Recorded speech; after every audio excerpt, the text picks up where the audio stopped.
يا أهلا وسهلا. يا أهلا وسهلا.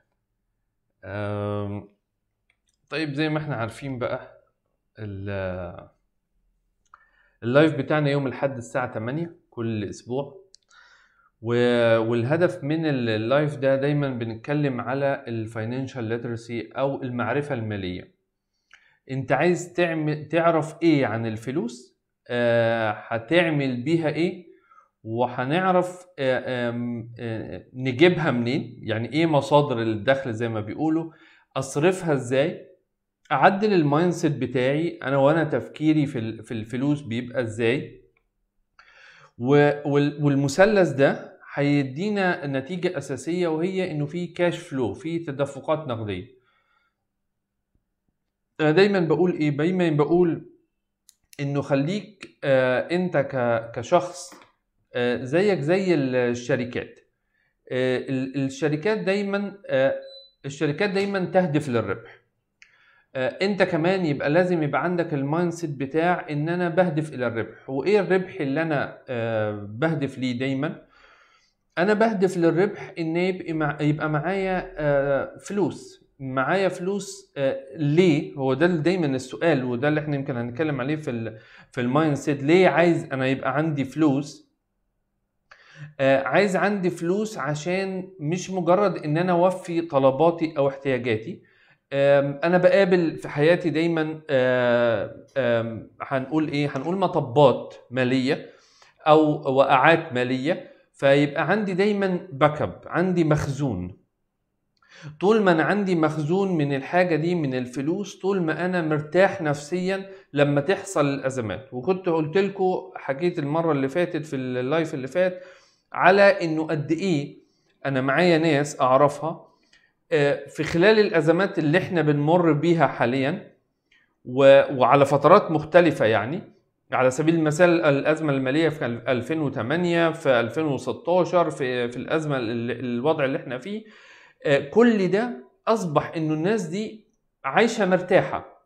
ليه عايش مرتاح؟ عايش مرتاح لأنه عنده باك اب، عنده غطاء مالي زي ما بيقولوا.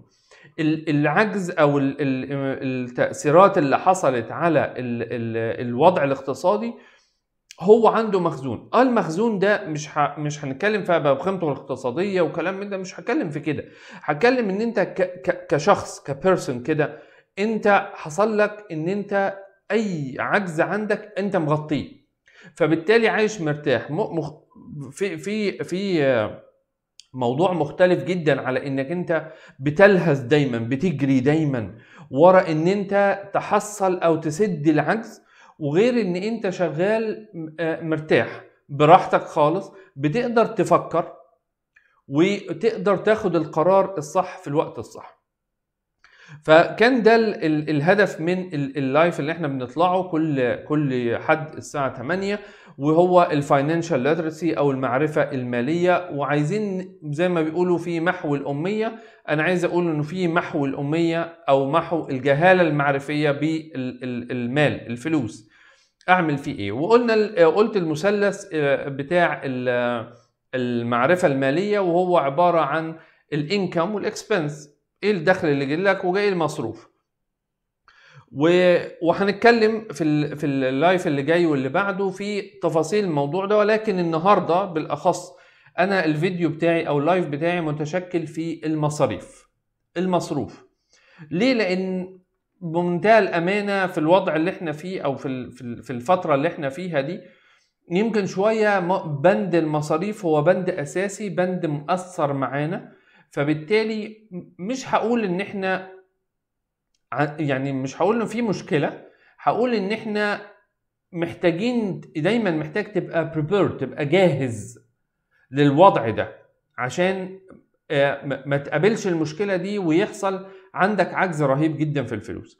طيب النقطه اللي اهم من كده، انه انا لما امر بتجربه والتجربه دي تبقى قاسيه بالنسبه لي ومضايقاني ومأثره عليا نفسيا ومأثره عليا في شغلي او فبالتالي لازم اخد احتياطي واعمل حسابي المره الجايه. فكل اللي احنا بنقوله ده هو بريبيرنج للمره الجايه، وفي نفس الوقت اللي تقدر تلحقه السنه دي الحقه. عايز تبدا من النهارده، يعني الغرض من البدايه هي البدايه من النهارده. طيب ايه المصاريف؟ واحنا عندنا سؤال مهم جدا كان اتسأل على البيج، وهو انا لو انا الدخل بتاعي مش ثابت ومش مستمر، بمعنى ان هو موسمي، يعني بشتغل مثلا 6 شهور 8 شهور وبقية السنة ما بشتغلش. فخليني اجاوب على السؤال ده الاول سريعا، وبعد كده ندخل في التفاصيل بتاعه الاكسبنس. هاو تو مانج، يعني حتى انا بقولها دايما انه هاو تو مانج الاكسبنس، يعني تدير مصاريفك ازاي. ردا على السؤال، لو انا مصاريفي او انا الانكم بتاعي موسمي، فاقول لحضرتك حاجه مهمه قوي لازم تعملها في بدايه السنه، وهي ان انت، وخلي بالكم النقط دي يمكن هنعيدها تاني، هنتكلم فيها في الاكسبنسز برضو، وهي النقطة ان انت لازم تعمل حساب البادجت، او تشوف السنة الفول يير، السنة كاملة انا هيدخل لي كام، سي 150 200 الف جنيه، تمام؟ طيب انا مصاريفي كام؟ هتقول لي انا معرفش مصاريفي. لا، عارف مصاريفك، كل واحد عارف مصاريفه كويس. عارف مصاريفه من السنة اللي فاتت، زود في عليها بقى 10 20% 30% بتوع السنة دي، فإذا أنت عارف الزيادة. احنا مر من السنة دلوقتي داخلين اولموست على آخر 5، يعني ده عدى منك 5 شهور، فأنت عارف برضو مصاريفك ايه في الوضع ده. فإذا بدل ما تحط البادجت من أول السنة، كان مفروض تبقى من أول السنة، ولكن لو النهاردة هقول النهارده انا فاضل لي 6 شهور 7 شهور على نهايه السنه، فال7 شهور دول انا مصاريفي ايه؟ 1 2 3 4، كل شهر انا عايز 10 20 الف جنيه مصاريف. طيب وانا المصدر الدخل اللي داخل لي، الفلوس اللي داخله لي عباره عن 150 200 الف جنيه، فاذا انا محتاج ان انا اوفر، لان عندي 4 شهور انا مش شغالهم، فاذا انا لازم اقسم، اعرف انه اجمالي الدخل 200، وان انا محتاج اصرف من 10 ل 20 في 10 15 في الشهر، فبالتالي لازم يغطي معايا الشهور. دي النقطة الأولانية، إنه أنت لازم تبقى الصورة دي قدامك وتبقى مكتوبة. يعني بلاش نتعامل مع الفلوس على إنها ايزي كام ايزي جو، يعني ما هو اللي جاي هيروح. لا، ما فيش حاجه اسمها اللي جاي هيروح، انت المتحكم. تاني، انت تهدف للربح، وكلمه تهدف للربح ان معاك وفر مالي. انا هقولها مره 2 و3. انت كشخص تهدف الى الربح. يعني ايه تهدف الى الربح؟ يعني معاك كاش فلو، يعني معاك مخزون مالي يغطي لك اي نقطة او اي مرحلة انت حاسس بيها بالعجز او عدم القدرة على الصرف. طيب نرجع تاني، فاذا واحد، ان انت محتاج تعمل بادجت على مدى ال7 شهور او لمدى السنة. انا بيدخل لي كذا، انا مصاريفي في الشهر كذا، فبالتالي المصروف الايراد الشهري او الفلوس اللي داخله لي كل شهر لازم اوفر منها اكس مبلغ، وليكن مثلا 3000 4000 جنيه، عشان يغطوا لي مصاريفي في مرحله مفيش دخل. دي مهمه جدا. وانا قلت تاني ان انا محتاج اكتب ده على ورقه وقلم واعمل له ايفالويشن، وده هنتكلم فيه كمان شويه. التاني حاجه هو ان انا خلال ال4 شهور او ال5 شهور اللي انا ما بشتغلش فيهم او اللي ما فيش دخل جاي لي، محتاج ان انا افكر في حاجه تعمل لي انكم، تدخل لي دخل. وحاليا كلنا متفقين على ان الفريلانسنج او الشغل الحر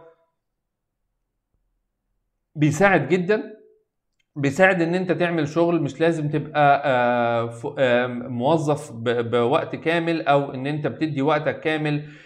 في شغلانات كتيرة جدا محتاج ان انا ممكن اتعلمها واشتغل عليها، عشان في الاخر تبقى مصدر دخل في فترة ان انا ما بشتغلش في الايام دي. النقطة الأهم من كل ده وهو طبعا المايند سيت، هو تفكيرك دايما وأبدا على إنه أنا عايز أبقى أحسن، عايز أبقى أفضل، عايز إنه وقت الشهور دي ما يبقاش عندي مشكلة. كل ما تقول الكلام ده لنفسك أو إن أنت تركز عليه هتلاقي نفسك فعلا بتوفر فلوس، لأن دايما المضطر بيعمل حاجات اب نورمال غير عاديه. التوفير مش اب نورمال، ولكن هنقول ان هو اب نورمال لبعض الناس، ولكن هو مش اب نورمال، انت محتاجه ومحتاجه ضروري جدا. ده كان ردا على السؤال اللي جالنا على البيج، وهو انا اعمل ايه لو مصاريفي او الدخل بتاعي موسمي، بشتغل 4 7 8 شهور وبقيه السنه ما بشتغلش. طيب نرجع تاني للمحاضرة بتاعتنا او اللايف بتاعنا، وهو بيتكلم على المصاريف، وانا محتاج المصاريف، همانج المصاريف ازاي، هديرها ازاي، وهي دي النقطة المهمة جدا. خلينا ناخدها بوينتس كده عشان نبقى محددين. البوينت الاولانية انت محتاج تعمل بادجت. يعني ايه بادجت؟ يعني تيجي في اول السنة تعمل موازنة لنفسك. كلام كبير، انا عارف كلام ايه الكلام المحاسبي الضخم ده، مش محاسبي خالص. انا بتكلم على مستوى الشخص، مش بتكلم على الشركات دول لهم يعني ليهم سكة تانية خالص، ولكن انت كشخص محتاج ان انت تعمل موازنة لنفسك، تعمل ميزانية. تيجي في اول السنة تقول والله انا الدخل بتاعي بيدخل لي مصدر دخل واحد وبيدخل لي 20 ألف جنيه. اوكي، ده الانكم بتاعي. طيب انا المصاريف بتاعتي ايه؟ المصاريف بتاعتي اكل وشرب، المصاريف بتاعتي مدارس الولاد، اللبس، الخروج، مصاريف السيارة او المواصلات. بنود المصاريف انت عارفها كويس جدا، انت مش نيو كامر، انت مش لسه جاي، انت راجل او ست بقالكوا شهور سنين بتشتغلوا، بقالكوا سنين موجودين وبتصرفوا. فما ينفعش انه نفس الغلطة تتكرر مرة تانية، ما تتكررش كل سنة، ما تتكررش ان كل سنة يبقى فيه عجز الا من رحم. يعني دي قصة تانية، يعني الا من حصلت له ظروف قهرية، ولكن انا بتكلم في النورمال كيس، الحالة الطبيعية خالص جدا لاي بني ادم. ففي بداية السنة محتاج ان انت تعمل بادجت لنفسك، تعمل ميزانية، تقول والله انا الميزانية فيها فلوس داخلالي على مدى السنة، بيدخل في الشهر كذا، في 12 يبقى اجمالي السنة كلها كده. طيب انا مصاريفي في الشهر 7000 10000 جنيه، فاذا هي دي مصاريفي في 12 شهر. يبقى انا اشوف هل انا الانكم بتاعي ده موفي المصاريف ولا لا. طيب السؤال كله الاجابه هتبقى لا مش موفي. حلو، انت عندك اختيارين. يعني الاختيار الاولاني وهو اللي احنا بنقول عليه اللي هو ممكن او مش ممكن، وهو ان انت تزود الدخل بتاعك، ويمكن دي هنتكلم عليها في ازاي تزود مصادر الدخل بتاعتك. ولكن البند التاني هو ان انت تقلل مصاريفك. ما خلي بالك، احنا دايما عندنا في المحاسبة بنقول ايه؟ هو ميزان وميزانية، يعني في بالانس. فلما يبقى في بالانس، يبقى لما يبقى المصروف بتاعك اعلى من الدخل، الفلوس اللي داخله، يبقى ده امبالانس، يبقى ده مش متساوي، يبقى ارجع تاني لازم اظبطه. ده انا بقول ايه؟ ده انا بقول ده على يعني اسوأ سيناريو، انه اللي داخل معاك هو نفسه اللي انت بتصرفه، ده يعتبر اسوأ سيناريو، او السيناريو مش هقول النورمال، ولكن ده مش سيناريو مقبول. احنا بنقول ايه؟ احنا بنقول دايما ان انت انسان تهدف الى الربح. هتهدف الى الربح ازاي اذا كان اللي داخل لك هو اللي مصروف وساعات بيبقى فيه عجز؟ ده عمرك ما تحقق ربح. طيب فاذا لما يجي عند بند المصروف لازم اعمل له اداره، ادير المصاريف بتاعتي. وهنا في اكسرسايز ظريف قوي، وممكن اكيد سمعتوه في كل مكان والناس بتتكلم عليه وكلام من ده، انه سجل مصاريفك. الاكسرسايز ده فاليد، الاكسرسايز ده اكسرسايز عملي، اكسرسايز انا طول عمري في حياتي بطبقه، لان بيديني صورة. هو دايما انا لما بكتب الحاجة المكتوبة نقدر نبص عليها تاني، نقدر نراجعها. وانا يمكن كل كلامي يعني متشكل فيه عشان الباك جراوند بتاعتي فاينانس واكاونتنج، فدايما بتكلم بالترمز او المصطلحات بتاعت المحاسبه، وده طبيعي لان المحاسبه دي الف ب على الافراد وعلى الشركات وعلى كل حاجه. فانت وانت بتسجل دايما بتسجل مصاريفك، بتسجل مصاريفك اليوميه، وبالتالي يبقى عندك ريكورد شهري انت صرفت ايه. مش مجرد ان انا صرفت لا دي مصاريفي الطبيعيه. الاجابه لا، مش دي مصاريفي الطبيعيه. المصروف يبقى مقابل للدخل اللي داخل لي. اذا في المصاريف موجوده عندي انا محتاج استغنى عنها. ودايما بنتكلم على نظريه 50 30 20. 50 انت هتصرف على احتياجاتك، 30 هتصرف على الحاجه اللي انت عايزها، 20 هتوفرهم. خلينا نتكلم على ال 50 وال 30 لان هم دول اللي دخلوا ببعض غالبا يعني اليومين دول. فنرجع تاني، انت محتاج تسجل المصاريف بتاعتك يوم بيوم، ولما تسجلهم يوم بيوم تيجي في اخر الشهر تراجع المصاريف دي، تشوف المصاريف دي عبارة عن ايه. هل في انا مصاريف محتاج ان انا استغنى عنها، الغيها من البند بتاعي؟ انا مش عايز المصروف ده، مش عايزه، انا عندي الرغبة فيه، ولكن للضرورة احكام، والضرورة بتقول ان انا استغنى عن المصروف ده. من ضمن المصاريف دي وكلنا متفقين على الخروجات اللي بره، الاكل والشرب اللي من بره، مصاريف عالية جدا، تكلفة ازيد من قيمتها، ولما بتتكرر مرة واتنين في الشهر او 3 بتعني فلوس، بتعني مبلغ.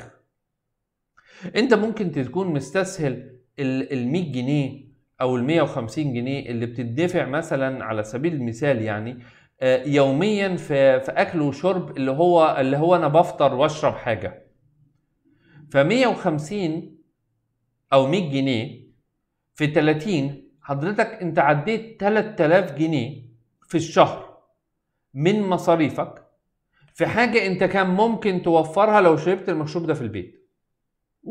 ملوش حل. لو فطرنا في بيتنا هنوفر 50 جنيه او 100 جنيه برضو 3000 جنيه.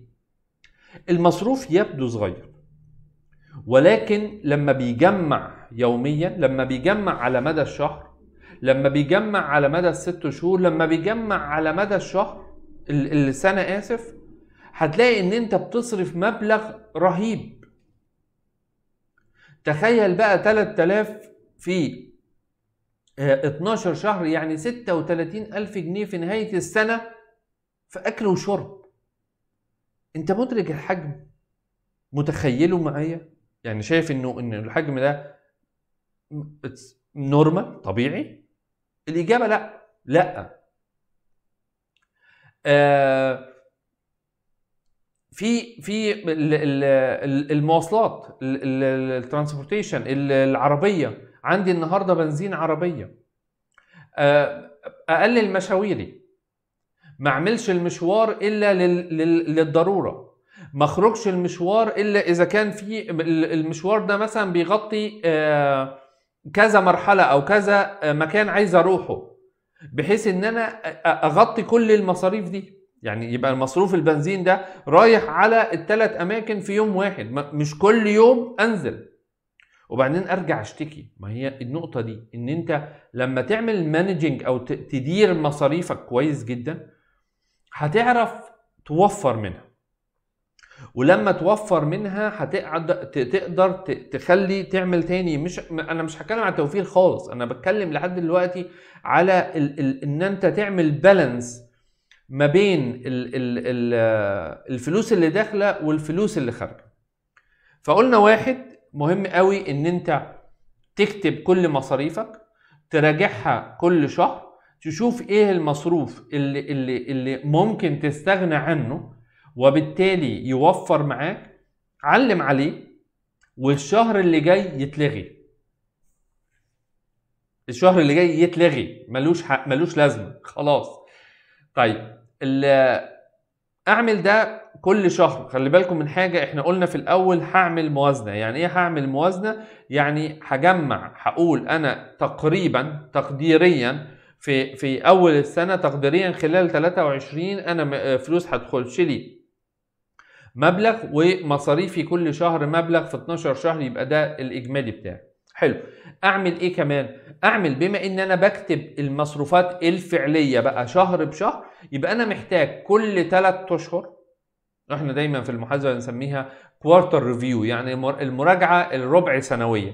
كل 3 شهور محتاج ان انت تبص تاني على المصاريف بتاعتك. هل المصاريف بتاعتك قريبه من البادجت او زي البادجت اللي انت حاططها؟ انت حاطط بادجت لنفسك 15,000 20,000 جنيه، تمام. بتبص على المصاريف في ال3 شهور، لقيت المصاريف بقت 25. لازم تحط خط، لازم تحط نقطة وتراجع نفسك. لان لو انت سبتها لا انا عايش حياتي وزي الفل وكويسة وانا ما عنديش مشكلة، لا، عندك مشكلة. لان في نهاية السنة هيبقى في عجز، وهتضطر تستلف او تقترض او ان انت تستعمل الكريدت، وبالتالي هتخش السنة اللي بعدها مديون.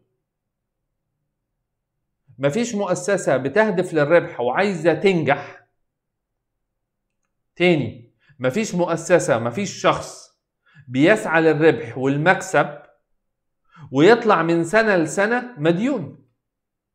عمرها ما حصلت. فإذا محتاج ان انت تركز عليها، تراجع نفسك، والمصاريف اللي ملهاش لازمة محتاج ان انت تلغيها. طيب النقطة الأهم من كده كمان، يعني أنا فاكر لسه امبارح كده بتفرج على الفيديوز على الفيسبوك، فلقيت فيديو العبار، وهو الأونر لشركة إعمار، أكبر شركة استثمار عقاري يعني. فكان بيتكلم على البيزنس، وده راجل يعني بتاع أعمال، هو بيتكلم على البيزنس للستارت ابس او للناس السمول بزنس اونرز والمستثمرين. ولكن انا خدت منه الكلمه حلوه قوي، لان خدت منه الكلمه حلوه قوي، وقال لك ايه؟ خليك بخيل. انا الكلمه رنت في وداني، ايه خليك بخيل دي؟ خليك في الرجل الاعمال، خليه بخيل. مش البخل اللي هو الشح، ولكن البخل اللي هو لازم تبقى عندك حكمه في صرف الفلوس. يعني مش اي بند تشتهيه او ترغب فيه او تحبه. انا عايز اجيب عربية، طيب هل انا معايا ثمنها؟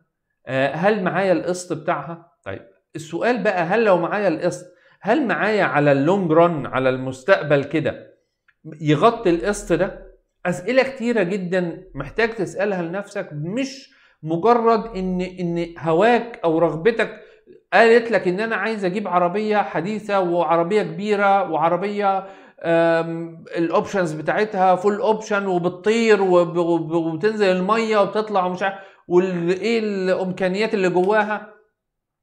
انت مش محتاج ده كله في البوزيشن ده، في الوضع ده، في التوقيت ده. شوف امكانياتك تجيب لك ايه واشتغل على ده، وجيب إيه على قد امكانياتك.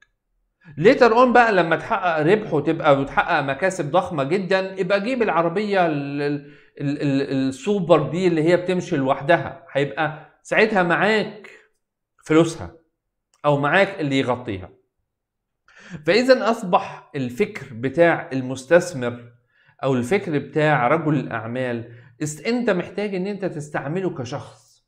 خليك بخيل، خليك حريص، اعرف انت بتصرف فلوسك فين وليه، وايه العائد بتاعها، ايه المردود. فكل ده يخليك، تاني احنا بنقولها مرة واثنين وثلاثة، على قد ما تقدر تمانج وتكنترول المصاريف بتاعتك، على قد ما تقدر تعيش حياة مرتاحة. انا مش بقول حياة لاكجري، حياة فاخرة، ولكن بتعيش حياة مرتاحة بدون ضغوط، بدون ان انت مديون، بدون انه عليك فلوس لاكس وواي وزي، بدون انه يبقى عليك دايما فلوس للكريدت كارد بتاعك. حاول تمانج او اشتغل على ان انت تمانج المصاريف بتاعتك عشان تعيش حياة مرتاحة. ودي الرسالة بتاعتي ليكم. هل الموضوع ده أنس بيجي كده أنا ممكن أعمله مرة واثنين وينجح؟ يعني مش أنا مش يعني مش هقول لك إنه أنا واثق 100% على إن الناس كلها تقدر تعمله. زي ما بيقولوا إمكانيات، يعني إمكانياتك إن أنت ما تبقاش عندك الرغبة في الصرف، دي إمكانيات. إمكانيات إن أنت توفر، دي إمكانيات. ولكن عايز أقول حاجة مهمة أوي. كل حاجة بتيجي بالتدريب وبالتدريج وبالاستمرارية. فأنت محتاج إن أنت زي ما بنسمعها على طول تشتغل على نفسك، دربها. هل التدريب ده زي ما بنتدرب بنروح الجيم عشان الصحة، بنحاول نريلاكس عشان النفسية، ما هو كل ده تأهيل وتدريب. هل بنعمله كده في يوم وليلة؟ الإجابة لا، بياخد مننا وقت، بياخد مننا مجهود، بياخد مننا استمرارية. ممكن أعمله على سكيل بسيط جدا. دايما لما تخش في موضوع وتحب ان انت تحقق فيه نجاح، ما تخشش بقوة، ما تخشش ان انت تعمله على لا لا لا لا ده انا هوفر توفير واو، ده انا مش هصرف خالص. شهر 2 هتقع، وده مش مطلوب. مطلوب ان انت تبدأ خطوات بسيطة جدا، خطوات سهلة ومش كبيرة، تساعدك ان انت تستمر. وصدقني موضوع الورقة والقلم ده، يعني خطير. لان فعلا بأمانة انا لما كنت ببص على كمية المصاريف اللي عندي في اللي انا كاتبها، وطبعا مش هقول لكم انه يعني في آلاف مؤلفة من الابز اللي موجودة على الموبايل لتوفير تسجيل المصاريف وتمانج ومش عارف ايه. انا راجل اولد فاشن خالص، قديم خالص، حتة نوتة كده ظريفة موجودة في الدرج، موجودة عندي قدامي على طول يوميا. اول ما بخش البيت بروح مسجل فيها صرفت 1 2 3، صرفت بنزين، صرفت جبت اكل، جبت مش عارف ايه، جبت بنود الاكل كلها، رحت السوبر ماركت صرفت لي كذا. بمنتهى البساطة، منتهى البساطة، بدون اي تكليف، بدون ان انا اب على الموبايل واسجل عليه وبياخد مني وقت. حط النوتة دي قدامك في اقرب حتة انت بتدخل فيها البيت، او اقرب نقطة انت بتوصل فيها، نقطة انت بتشوفها كل يوم جنب مفاتيح عربيتك، جنب محفظتك. حطها في نقطة ان انت تسجل نفسك. احنا بنتدرب اهو واحدة واحدة مع بعض، بنتدرب ازاي اتعود اكتب مصاريفي اليومية، ابص عليها. لان انت هتذهل، هتتفاجئ كده ان انت تشوف مصروف عندك. خد المصروف ده انت صرفته في الشهر مثلا 200 300 جنيه، وبص هتلاقي المصروف ده انت بتكرره كل شهر.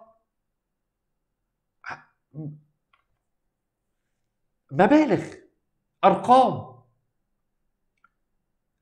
السؤال دايما اللي انت تسأله لنفسك، هل ممكن استغنى عنه؟ انا محتاجه؟ هيعمل لي وفر قد ايه؟ هيفرق معايا في نهاية السنة؟ لازم يعني حاسب نفسك قبل ان تحاسب. حاسب نفسك. برضو من الاكاونتنج، برضو المحاسبة في دمي، ما اقدرش يعني المصطلحات دي فعلا اتضح انها سلوك حياة، مش مش حاجة مش ترمز كده في المحاسبة والمراجعة يعني، ولكن هي سلوك حياة. حاسب نفسك.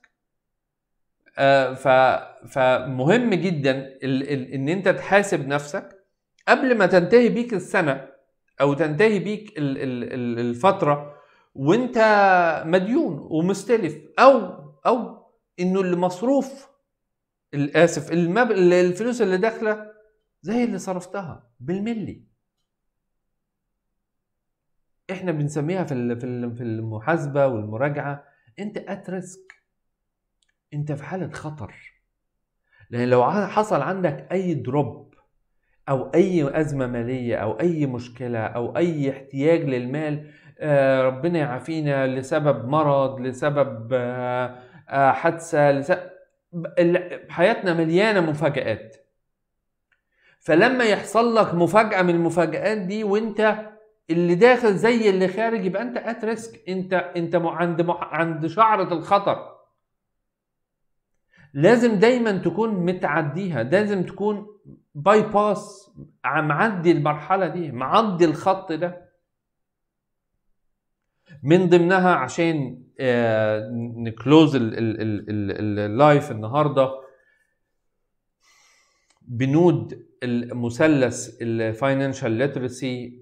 من البنود الأساسية بتاعتها أو العناصر الأساسية بتاعتها هي المصاريف، الإكسبنس. مصاريفك محتاج ان انت تعمل لها مانجينج، تديرها وتديرها كويس قوي، تعرف انت بتصرف ايه، فين وليه وايه الاسباب. تسأل نفسك دايما وتحاسب نفسك، هل المصروف ده انا ممكن استغنى عنه؟ لا انا مش عايزه. يمكن استبداله. لا المصاريف دي او الحاجة اللي انا نفسي فيها ان انا اجيب موبايل، اجيب عربية، اجيب يمكن الاستغناء عنه للفترة اللي جاية، سنة، سنتين، 3، لغرض ان دايما يبقى معايا كاش فلو، معايا زيادة، معايا مخزون مالي. خلينا نسميها دايما، ما خلي حافظ على انه دايما يبقى عندك مخزون مالي عشان يساعدك على الحياة، يساعدك على المفاجآت، يساعدك وقت الأزمات. ان انت لما قيمة الفلوس بتاعتنا او بتاعتك بتقل، يبقى انت عندك غطاء مالي او مخزون مالي يقدر يغطي لك الفروقات او النقط اللي انت مش قادر عليها في هذه في الفترات دي. ده كان اللايف بتاعنا، بنتكلم على بند اساسي من بنود مثلث الفاينانشال ليترسي او المعرفة المالية، وهو الاكسبنسز. دي اول نقطة. النقطة الثانية، جاوبنا على السؤال انه لما يبقى الدخل بتاعي مش مستمر طول السنة محتاج اعمل ايه؟ هنلاقي الاجابة بتاعته في اول اللايف. تالت حاجة، وهي انه اللايف اللي جاي ان شاء الله هيبقى عبارة عن، او هنتكلم على الدخل او الانكم. انا الدخل بتاعي، مصادر الدخل اللي موجودة حاليا ايه، اقدر ازودها وازودها ازاي، محتاج اعمل ايه. كل ده هنتكلم فيه بالتفصيل في اللايف الجاي يوم الأحد ان شاء الله. اشوفكم على خير، منتظر اسئلتكم او استفساراتكم على البيج. حطوا اللينك او حط السؤال بتاعك في الكومنتس تحت الفيديو، انا هشوفه وهجاوب عليه في اللايف. الغرض منها انه يبقى فيه استفادة جماعية من السؤال والإجابة. بشكركم جدا واشوفكم على خير، والسلام عليكم ورحمة الله.